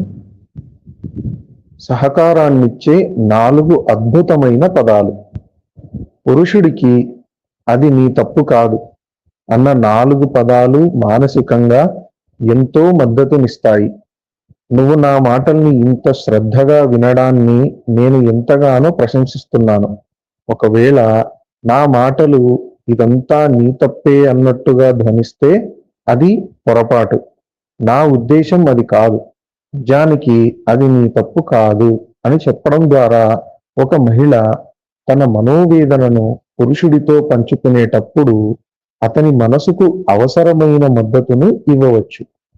సమస్యల గురించి వినాల్సి రావడాన్ని తన వైఫల్యంగా భావించే అతని తొందరపాటును అర్థం చేసుకోవడాన్ని మహిళ అలవర్చుకోవాలి. ఒకానొక రోజు నా సోదరి నాకు ఫోన్ చేసి తాను ఎంతో పెద్ద కష్టాన్ని ఎదుర్కొంటున్నానని చెప్పింది. ఆమె తన సమస్యల గురించి చెబుతున్నప్పుడు వెంటనే వాటికి పరిష్కారాన్ని సూచించకపోవడమే నేను తనకు చేసే సహాయమన్న విషయాన్ని గుర్తుంచుకొని ఆమె మాటల్ని సావధానంగా విన్నాను. తన బాధల్ని వినిపించుకోవడానికి ఆమెకు ఎవరో ఒకరు కావాలి. తన మాటల్ని 10 నిమిషాల పాటు నేను విన్నాను. అప్పుడప్పుడు ఆమెకు ఊరటనిచ్చే విధంగా అవునా, నిజంగా అనే పదాల్ని పలుకుతూ ఆమె మాటల్ని విన్నాను. చివరికి ఆమె జాన్, థ్యాంక్ యూ, ఇప్పుడు నా మనసులోని బరువంతా దిగిపోయింది, నాకు చాలా హాయిగా ఉంది అని చెప్పింది. ఆమె నన్ను నిందించడం లేదు కాబట్టి ఆమె మాటల్ని వినడం అన్నది నాకు మరింత సులువైంది. తన మాటల్లో ఆమె వేరెవరినో నిందిస్తోంది. అయితే అదే నా భార్య తన బాధల్ని వివరిస్తూ మాట్లాడుతున్నప్పుడు తాను నన్ను నిందిస్తోందని నేను సులువుగానే అపోహలోకి జారిపోయే అవకాశం ఉంటుంది. కాబట్టి నా భార్య మాటల్ని వినిపించుకోవడం అన్నది నాకు కష్టంతో కూడుకున్న పనవుతుంది. ఏది ఏమైనప్పటికీ అడపాదడపా నన్ను అభినందిస్తూ తన మాటల్ని చెవి ఒగ్గి వినేలా నా భార్య నన్ను ప్రోత్సహిస్తుంది. కాబట్టి ఒక మంచి శ్రోతగా మారడం అన్నది నాకు మరింత సులభతరమైంది. నిందలకు గురవుతున్నట్టు మీరు భావిస్తే నేను ఒక చదువుతానండి. పురుషుడికి సరేనండి. ఒక పురుషుడికి అది అతడి తప్పు కాదని, లేదా తాను అతనిని నిందించడం లేదన్న భరోసా ఇవ్వాలంటే, మహిళ ఒక విషయాన్ని తప్పనిసరిగా అర్థం చేసుకోవాలి.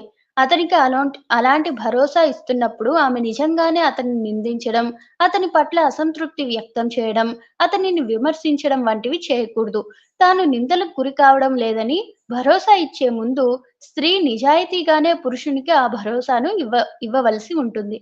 ఒకవేళ ఆమె అతని గురించి నిందాపూర్వకంగా మాట్లాడాల్సి వస్తే, ఇక ఆమె తన మానసిక ఉద్వేగాలను మరెవరితోనైనా పంచుకోవడం ఉత్తమం. అతనిని మరింతగా ప్రేమించేందుకు, అతనితో జరిపే సంభాషణ మీదే దృష్టిని నిలిపేందుకు, తన మనసును సమాయత్తం చేసుకునేంత వరకు వేచి ఉండి, ఆ తరువాతే ఆమె అతనితో మాటలకు ఉపక్రమించాలి. తనకు అవసరమైన ఊరటను ఇవ్వగల మరో వ్యక్తితో ఆమె తనలోని బాధాకరమైన అనుభూతుల్ని పంచుకోవచ్చు. అలా తాను విశ్వసించే ఇతరులతో మనసు విప్పి మాట్లాడిన తరువాత, తన జీవిత భాగస్వామి పట్ల మరింత ప్రేమను, క్షమాగుణాన్ని సంతరించుకున్నప్పుడు, ఆమె తన మానసిక ఉద్వేగాలను మరింత సమర్థవంతంగా అతని ముందు వ్యక్తం చేయగలదు. బాధాకరమైన అనుభూతుల్ని పంచుకోవడం ఎలాగో మీకు 11వ అధ్యాయం వివరిస్తుంది. నిందించకుండా ఆలకించడం. సమస్యల గురించి ఒక స్త్రీ అమాయకంగా మాట్లాడినప్పుడు ఆమె తనను నిందిస్తోందని పురుషుడు తరచూ ఫిర్యాదు చేస్తుంటాడు. దీనివల్ల ఇద్దరి మధ్య భావ వినిమయం పూర్తిగా ఆగిపోతుంది. కాబట్టి ఈ ఫిర్యాదు అత్యంత ప్రమాదకరమైంది.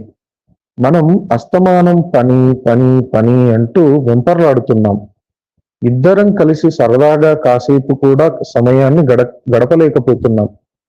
నువ్వు మరీ ముభావంగా ఉంటున్నావు అని ఒక మహిళ చెప్పినట్టు ఊహించుకోండి. ఈ మాటలు విన్న తరువాత పురుషుడు ఆమె తనను నిందిస్తోందని సులభంగానే అపోహపడతాడు. ఒకవేళ అతను అలాంటి అపోహకు లోనైతే నేను అతనికి ఒక సలహా చెబుతున్నాను. నువ్వు నన్ను నిందిస్తున్నావు అంటూ ఆమె మీద వెంటనే అతను ప్రత్యారోపణలకు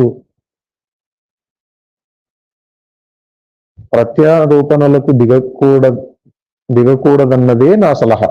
దానికి బదులుగా నేను ముభావంగా ఉంటున్నానని నువ్వు చెబుతుంటే వినడానికి నాకెంతో కష్టంగా ఉంది. మనిద్దరం కలిసి సరదాగా గడపలేకపోతున్నామన్నది పూర్తిగా నా తప్పేనని నువ్వు అంటున్నావా అని పురుషుడు ప్రశ్నించవచ్చు. లేదా నేను ముభావంగా ఉంటున్నానని నువ్వు అనడం నన్ను బాధిస్తోంది. మనిద్దరం సరదాగా గడపడం లేదు, అది పూర్తిగా నా తప్పేనంటావా అని కూడా అతను అడగవచ్చు. దీనితో పాటుగా తామిద్దరి మధ్య భావ వినిమయాన్ని మెరుగుపరుచుకునేందుకు అతను ఆమెకు మరో రకమైన అవకాశం కూడా ఇవ్వవచ్చు. ఇద్దరం ఇంతలా పనిలో మునిగిపోవడం అన్నది నా తప్పేనని నువ్వు భావిస్తున్నట్టుగా నాకు అనిపిస్తోంది, అది నిజమేనా అని కూడా అతను ఆమెను ప్రశ్నించవచ్చు.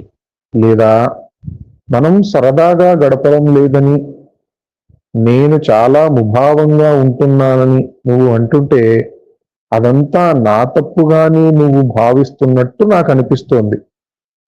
నువ్వు అలాంటి భావనలోనే ఉన్నావా అని కూడా అతను అడగవచ్చు. ఎదుటి వ్యక్తిని గౌరవిస్తూ వ్యక్తం చేసిన ప్రతిస్పందనలే ఇవన్నీ. వీటి వల్ల ఒకవేళ తాను నిందారోపణలకు గురవుతున్నానని అతను భావించినప్పుడు, లేదా నిజంగానే అతనిని నిందించినప్పుడు, ఆ నిందని వెనక్కి తీసుకోవడానికి ఆమెకు ఒక అవకాశం లభిస్తుంది. అయ్యో, అది నా అది నా అది నా అది నా ఉద్దేశం కాదు. అదంతా నీ తప్పేనని నేను చెప్పడం లేదు అని ఆమె అన్నప్పుడు ఆ మాటలు అతనికి కాసింత ఊరటను కలిగిస్తాయి. తనను ఆమె నిందించడం లేదన్న విషయాన్ని అర్థం చేసుకునేందుకు పురుషుడికి సహాయకారిగా ఉండే మరో విధానాన్ని నేను కనిపెట్టాను. అదేమిటంటే, మనోవేదనకు గురయ్యే హక్కు ఆమెకు ఉందని, ఒకసారి మానసిక ఊరట లభిస్తే ఆమె దాని నుంచి బయటపడుతుందని పురుషుడు సదా గుర్తుంచుకోవాలి.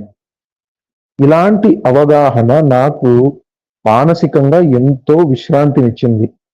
ఏవైనా ఫిర్యాదుల గురించి ఆమె మాట్లాడవలసి వచ్చినప్పుడు వాటిని వ్యక్తిగతమైన నిందారోపణలుగా స్వీకరించకుండా, నేను ఆమె మాటల్ని విన్నట్టయితే ఆమె నా పట్ల మరింత సానుకూలతను పెంచుకుంటుందన్న విషయాన్ని నేను బాగా గుర్తుంచుకుంటాను. చివరికి ఆమె నన్ను నిందించినప్పుడు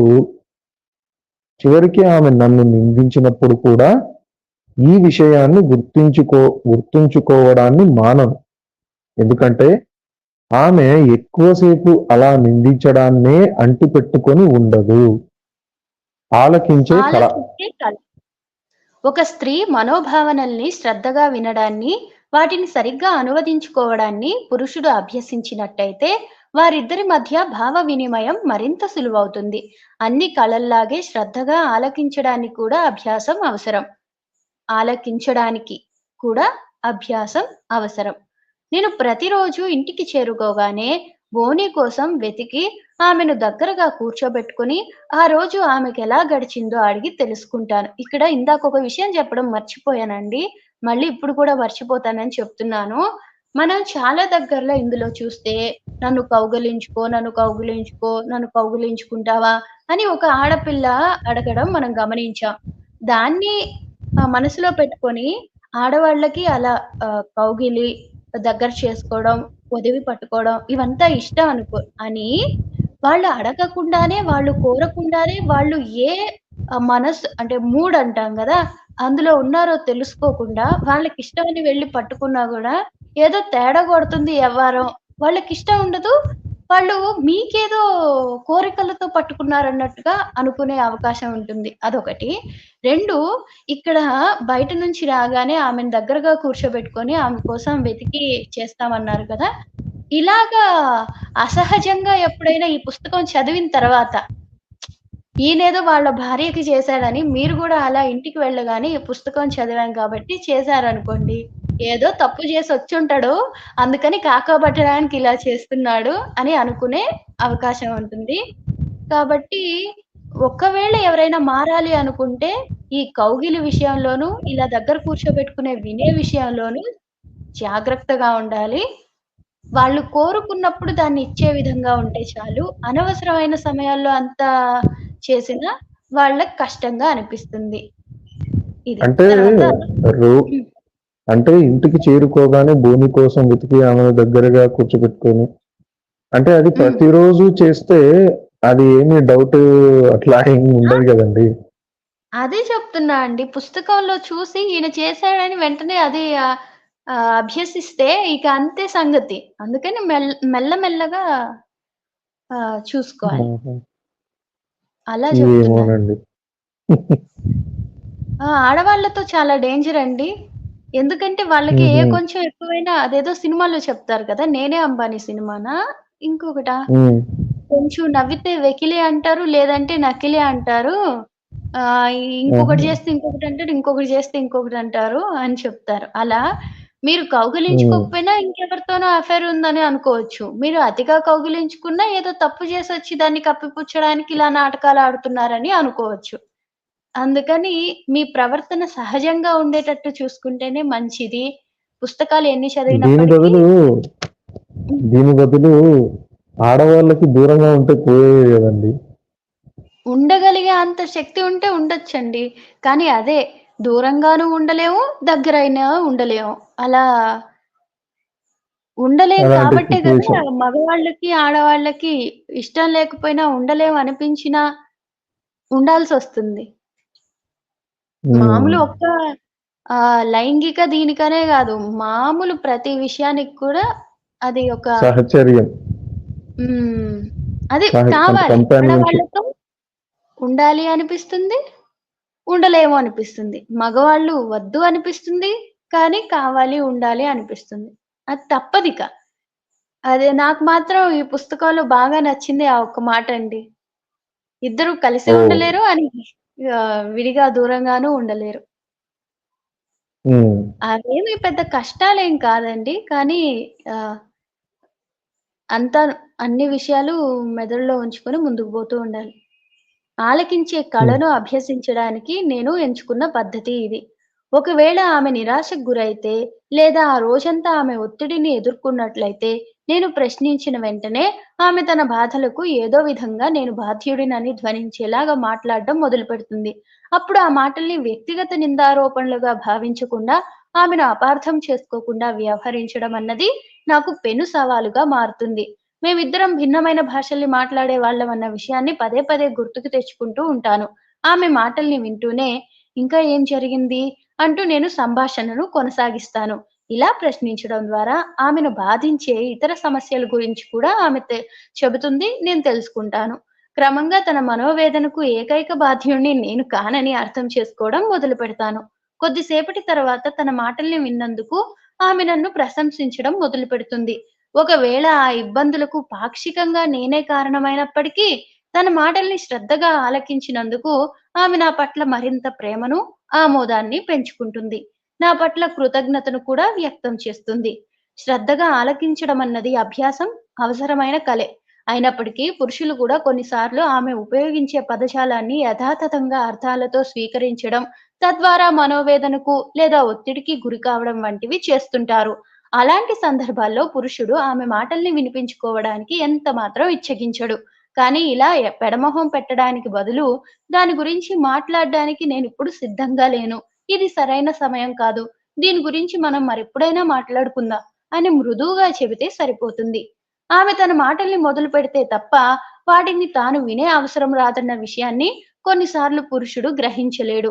ఒకవేళ ఆమె మాటల్ని వింటూ మరింత అసహనానికి గురైనప్పుడు ఇక ఆ మాటల్ని వినిపించుకోదలుచుకోనప్పుడు అతను మరింతగా కుంగిపోతాడు. ఇది ఆమెకు కానీ, అతనికి కానీ మంచిది కాదు. అన్నిటికంటే గౌరవప్రదమైన విషయం ఏమిటంటే, నువ్వు చెప్పేదాన్ని మనస్ఫూర్తిగా వినాలని నేను కోరుకుంటున్నాను. కానీ ఇప్పటికిప్పుడు నేను దాన్ని వినలేను. అది నాకు కష్టమవుతుంది. ఇప్పుడు నువ్వు చెప్పిన దాని గురించి ఆలోచించడానికి నాకు కొంత వ్యవధి కావాలి అని అతను ఆమెకు చెప్పవచ్చు. మా మధ్య ఉన్న వ్యత్యాసాల్ని గౌరవిస్తూ బోని నేను పరస్పరం అవసరాల్ని అర్థం చేసుకుంటూ ఒకరితో ఒకరు మాట్లాడడం ఎలాగో నేర్చుకున్న తర్వాత మా వైవాహిక జీవితం మరింత ఆనందదాయకమైంది. ఈ క్రమ పరిణామాన్నే నేను వేలాది మంది వ్యక్తుల్లోనూ, దంపతుల్లోనూ చూశాను. వ్యక్తుల మధ్య ఉన్న స్వాభావికమైన వ్యత్యాసాల పట్ల గౌరవాన్ని, ఆమోదాన్ని ప్రతిఫలించే వినిమయం ఉన్నప్పుడు అనుబంధాలు మరింతగా బలపడతాయి. ఎప్పుడైనా అపార్థాలు తలెత్తితే ఒక విషయం గుర్తుంచుకోండి. మీరిద్దరూ భిన్నమైన భాషల్ని మాట్లాడే వ్యక్తులన్న విషయాన్ని జ్ఞప్తికి తెచ్చుకోండి. మీ జీవిత భాగస్వామి ఏం చెప్పాలనుకుంటున్నారో లేదా ఆమె, అతని మాటలకు నిజమైన అర్థమేమిటో గ్రహించడానికి కొంత వ్యవధి తీసుకోండి. ఇలా చేయడానికి కొంత అభ్యాసం అవసరమే అయినప్పటికీ, ఇది సత్ఫలితాలనిస్తుంది. ఇదండి విషయం. హ్మ్. ఆడవారి మాటలకి అర్థాలే వేరులే, మగవారి మౌనానికి అర్థాలే లేవులే. అర్థాలే లేవులేనా?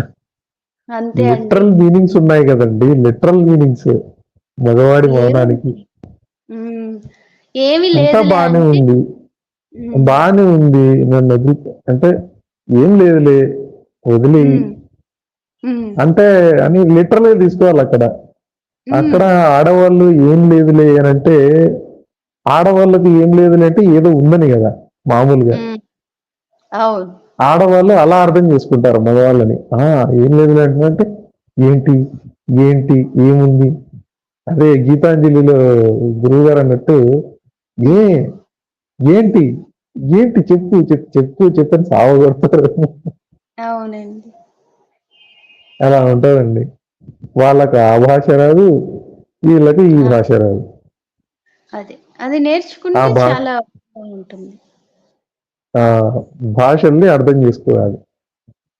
నేను ఎప్పుడూ అనుకునేదాన్ని, మా ఆయన ఎందుకబ్బా నేను ఏది చెప్పినా ఇప్పుడు నన్నేం చేయమంటావు? నేనేం చేయమంటావు? నేనేనా ఇది చేసింది, అదేనా అది చేసింది అని అంత కోప్పడతాడు. నేను ఉమ్, అసలు అలా అనలేదు కదా! అని అనుకునేదాన్ని.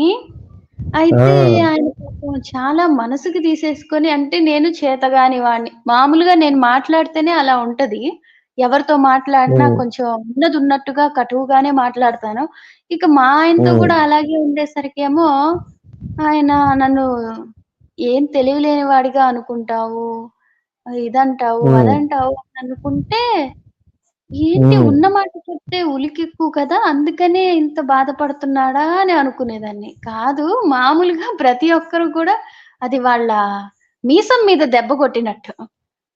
అది వాళ్ళు తట్టుకోలేరు ఏ ఆ, మాట చెప్పినా. ఈ పుస్తకం చదివితే అది అర్థమైందండి. ఉమ్, అంతేనండి. మగవాళ్ళు చాలా ఈజీ అండి మేనేజ్ చేయడం. హ్మ్.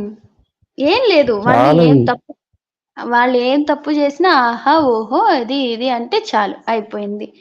ఇంకా ఆహా ఊహో అనకూడదు, అనకూడదండి. అప్పుడు కూడా అప్పుడు మీరు వాళ్ళు చేసే తప్పును ప్రోత్సహించినట్టు అవుతుంది. అదే అలా కదా! అనకూడదు. అప్పుడు "నువ్వలా అన్ని నన్ను బాధ పెట్టలేదు. నువ్వు నన్నప్పుడు కూడా అంత ప్రేమించావు. కాబట్టి నాకు మార్పొచ్చింది. నేనింక ఈ తప్పు చెయ్యను. నేను చేశాను. నేను చేసినా నువ్వేమీ అనలేదు కదా! అందుకని నీ మీద నాకు ప్రేమొచ్చింది." ఇలాగ చెప్పి తప్పించుకుంటారు. ఎలా అయితే ఏంటి? చేసేవన్నీ చేస్తారు. చేసిన వాటిని ఇది అయ్యో అని ఇప్పుడు అడగకూడదు. అంటే వయసు తక్కువ ఇప్పుడు ఆడదానివి అంటారు. హ్మ్.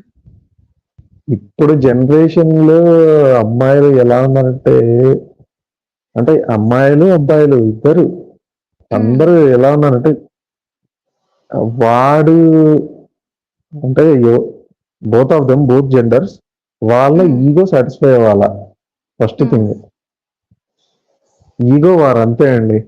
అందులో హ్మ్. ఏ ప్రేమ లేదు, దోమ లేదు, ఏమీ ఉండవు. అంటే చిన్నప్పటి అవును. నుంచి పిల్లలు అప్పటి నుంచే అలా పెరుగుతారు వాళ్ళు. హ్మ్. ఆ! పే వాళ్ళ పేరెంట్స్ బాగా గోము చేసి పెంచుతారనమాట వీళ్ళని. హ్మ్. వాళ్ళు ఇంకా ఎలా తయారవుతారు, ఇంకా ప్రతీదీ వాడికి గాని, ఆమెకి గాని. హ్మ్. సమాజం గూడా అట్లనే గోముగా వాడిని చెయ్యాలని అనుకుంటారు. కానీ అట్లా ఉండదు గదా సమాజం. అవునండి. తోలు తీసి వాడేసుకుంటది ఫుల్లుగా. హ్మ్. వాడిని ముప్పతిప్పలు పెట్టి 3 చెరువులు నీళ్ళు తాగిస్తాడు. వాడు కొన్ని రోజులు సర్వైవ్ అవ్వగలుగుతాడు. సర్వైవ్ కావడానికేమో అవుతాడు. ఈ తత్తరబిత్తర చేష్టలు చేసి సర్వైవ్ అవుతాడు. కానీ ఇన్ ద లాంగ్ రన్ పెద్ద దెబ్బలు పడతాయి వాళ్ళకి. దారుణమైన దెబ్బలు. అవునండి. వాళ్ళు ఎక్కడ ఏ స్థాయిలో ఉండేవాళ్ళో ఆ ఆ స్థాయి నుంచి పై నుంచి కింద జారి పడిపోతారు. హ్మ్. అందుకే ఎప్పటికైనా సరే కొన్ని వాల్యూస్, మోరల్స్ అనేవి ఎప్పుడూ ఉండాలండి. హ్మ్. ఇప్పుడు పిల్లలుగా ఉన్నప్పుడు తల్లిదండ్రులు గోము చేస్తున్నారు అది ఇది. సరే అది ఎంతవరకు అంటే ఒక వయసు వరకే. హ్మ్. వాళ్ళకంటూ ఒక జ్ఞానం వచ్చిన తర్వాత వాళ్ళు సమాజం నుంచి అదే కోరుకోకూడదు. హ్మ్. వాడికంటూ కొద్దిగా బుద్ధి అనేది పెరిగిన తర్వాత, అరే బయటికి వెళ్ళిన తర్వాత మనకి ఇట్లానే ఉండదు. మన ఇంట్లో ఉన్నట్టు ఉండదు. బయట హ్మ్. సమాజం వేరు. అందరూ నాలాగే ఉండరు.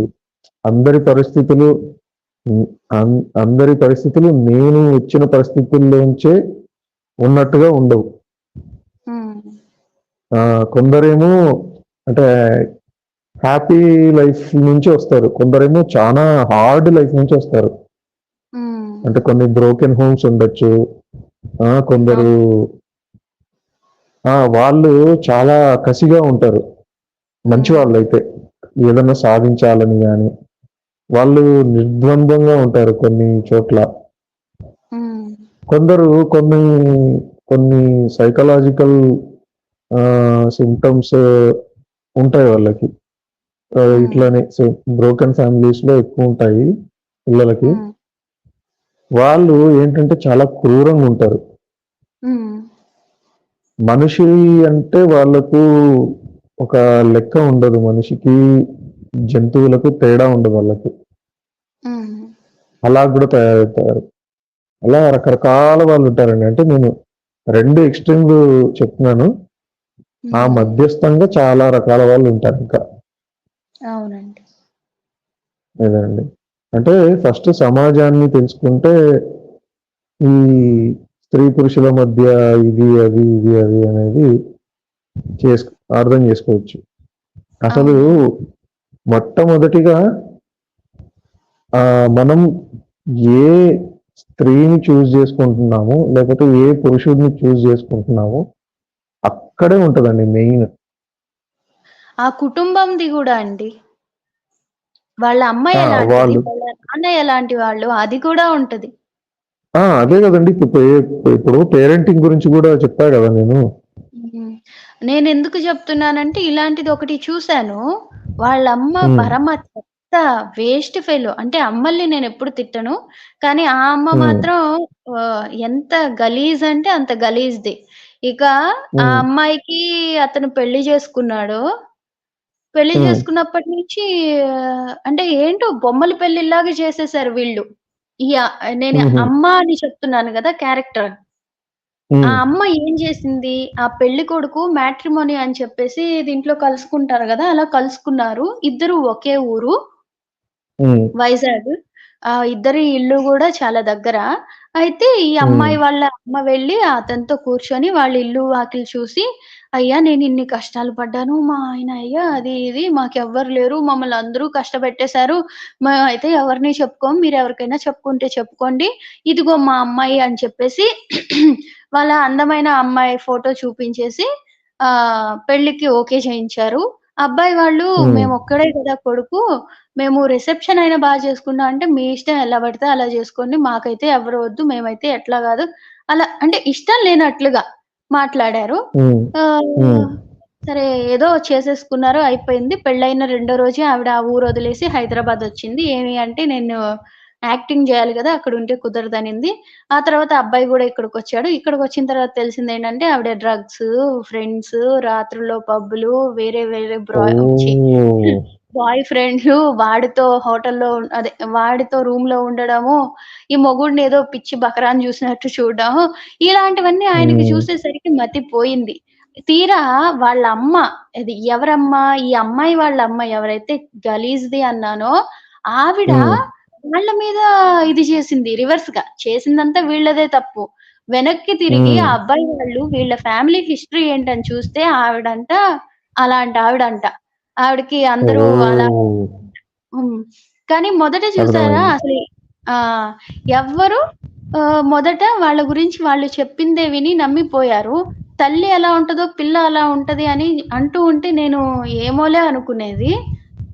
కొంచెంలో హ్మ్. కొంచెం కొన్ని చోట్ల ఎలాంటి తల్లిదండ్రి అయినా పిల్లలు బంగారంలా ఉంటారు. అదే కొన్ని చోట్ల అవునండి. తల్లిదండ్రులు బంగారంలా ఉన్న పిల్లలు వెధవలవుతారు. కానీ అంతకంటే ఆ మధ్యలో ఉన్న రేషియో అదేదైతే ఉంటదో ఆ గ్యాపు అందులో మాత్రం హ్మ్. తల్లి, తండ్రి ఎలా ఉంటారో వాళ్ళ పిల్లలు కూడా అలాంటివే నేర్చుకుంటారు. అందులో అదొక ఉదాహరణ. అది విన్నప్పటి నుంచి నాకు బుర్ర బద్దలు. వాళ్ళెలా చేసేసుకున్నారు? ఎంత అందంగా అమ్మాయి ఉంటే మాత్రం ముందు వెనక అడగకుండా అని. అందుకేనండి సాధారణంగా ఆహ్, మనం అటేడు ఒక తరాలు, ఇటేడు తరాలు చూడాలంటారంటారా? అది ఒకటి. అంటే మామూలుగా సాధారణంగా మన దైనందిన జీవితంలో కూడా మనం గమనించుంటాం. ఇప్పుడు ఎవరన్నా హ్మ్. చిన్నపిల్లలు గానీ, లేకపోతే టీనేజర్స్ గానీ, వాళ్ళు ఏదన్నా మంచి పనులు చేశారనుకో, హ్మ్. పెద్దవాళ్ళు ఏమంటారు? "ఎవరి పిల్లోడివి నాయనా నువ్వు? హ్మ్. మీ నాన్నగారి పేరేంటి?" అట్లా అంటారు. హ్మ్. హ్మ్. అలానే చెడ్డ పనులు చేసే వాళ్ళని కూడా ఎవడ్రా బాబు! నీ హ్మ్. తల్లిదండ్రులు కని పడేసినారు ఊరి మీద. ఫస్ట్ హ్మ్. తల్లిదండ్రుల మీదకి పోతుందది. అవునండి. ఆ! ఎందుకంటే తల్లిదండ్రులను బట్టి చాలా మటుకు అట్లా ఉంటారు. ఎవరో కొద్దిమంది హ్మ్. ఆహ్, ఒక తల్లిదండ్రులు బాలేకున్నా పిల్లలు బాగుండడం. హ్మ్. తల్లిదండ్రులు ఎంత బాగున్నా పిల్లలు చెడిపోవడం. హ్మ్. ఇలాంటివి కొన్ని కొన్ని తక్కువ చూస్తాం. ఉంటారు. కానీ కానీ ఎక్కువగా దాదాపుగా పిల్లల మనస్తత్వాలు తల్లిదండ్రులను బట్టే ఉంటాయి. హ్మ్. అదండి. అదండి. అందుకనే పిల్ల నచ్చింది గదా! అని పెళ్లి జేసుకుంటే తర్వాత వాళ్ళ ఇంట్లో వాళ్ళు మంచివాళ్ళు గాకపోయినా, లేదా వాళ్ళ వంశంలోనో, వాళ్ళ ఇంట్లోనో, ఎక్కడ ఒంట్లోనో ఈ జెనెటికల్‌గా ఉండే దరిద్రమైన జబ్బులేమైనా ఉన్నా అనవసరంగా హ్మ్. నెక్స్ట్ జనరేషన్‌కి వస్తాయి. సో, పెళ్లి అనే విషయం వచ్చింది గాబట్టి మన పెద్దవాళ్ళేమి పిచ్చోళ్ళై చెప్పలేదు. కుటుంబాలు చూసుకొని చేసుకోవాలి. అటేడు తరాలు, ఇటేడు తరాలు అని. కాబట్టి తొందరపడిపోయి అమ్మాయి నచ్చిందని అబ్బాయి, అబ్బాయి నచ్చిందని అమ్మాయి ఇద్దరు చేసేసుకొని తర్వాత మాకు నచ్చలేదని విడిపోయి, ఇలా గబ్బు గబ్బు అయ్యే కంటే జాగ్రత్తగా అడుగు వేయడం మంచిది. ఎందుకంటే ఈసారి కడుక్కోవడానికి ఏం ఉండదు. అక్కడి వరకు నరుక్కోవడమే. అందుకని. సరే అండి. ఇక్కడితో సరిగ్గా చెప్పారండి. ఆ! సరేనండి. ఇక్కడితో ఈ, ఈ లైవ్ కాదు. ఈ పాఠం పాఠం అనొస్తుంది. ఈ అధ్యాయం అయిపోయింది. మరొక 6లో కూడా మనం కొంచెం చదువుదామా అండి? ఆరో అధ్యాయం కూడా కొంచెం చదువుదామా? పెద్దదిగానే ఉన్నట్టుంది. కొంచెం హ్మ్. ఎన్ని పేజీలుందండి మొత్తం? ఉన్నట్టుందండి. ఒక 20, 30 ఒక్క ఒక్కొక్క ఒక్కొక్క అధ్యాయం ఒక ఎపిసోడ్ లాగా అయితే బావుంటుందేమో గదా! అలా అంటారా? అయితే రేపటి అంటే ఎపిసోడ్‌లో సగం హ్మ్. సగం లాగా ఉంటే బావుండదు గదా! ఎందుకంటే సరే అండి. ఒ ఒక చాప్టరు ఆయన చెప్పినప్పుడు హ్మ్. దాంట్లో ఒక నిర్దిష్టమైన టాపిక్‌కి సంబంధంగా నిర్దిష్టంగుంటది. హ్మ్. అలా. ఉన్నాయండి. ఒక 20 పేజీలున్నాయి. ఆహా! వేరే లైవ్‌లో ఓకే. మాట్లాడుకుందాం అయితే. సరేనండి. సరే అండి. పెళ్లి, పెళ్ళికి ముందు మీరు ఎవరికైనా ఒక చిరు కానుక ఇవ్వాలంటే ఈ పుస్తకాన్ని ఇవ్వచ్చు. లేదన్నా పెళ్లి చేసుకునే వాళ్ళకి బాత్రూమ్‌లు కడిగే బ్రష్‌లు అవి ఇవి ఇస్తూ ఉంటారు గదా! చీపుర్లు అవి. అవి కాకుండా ఇది ఒక పుస్తకం ఇవ్వండి.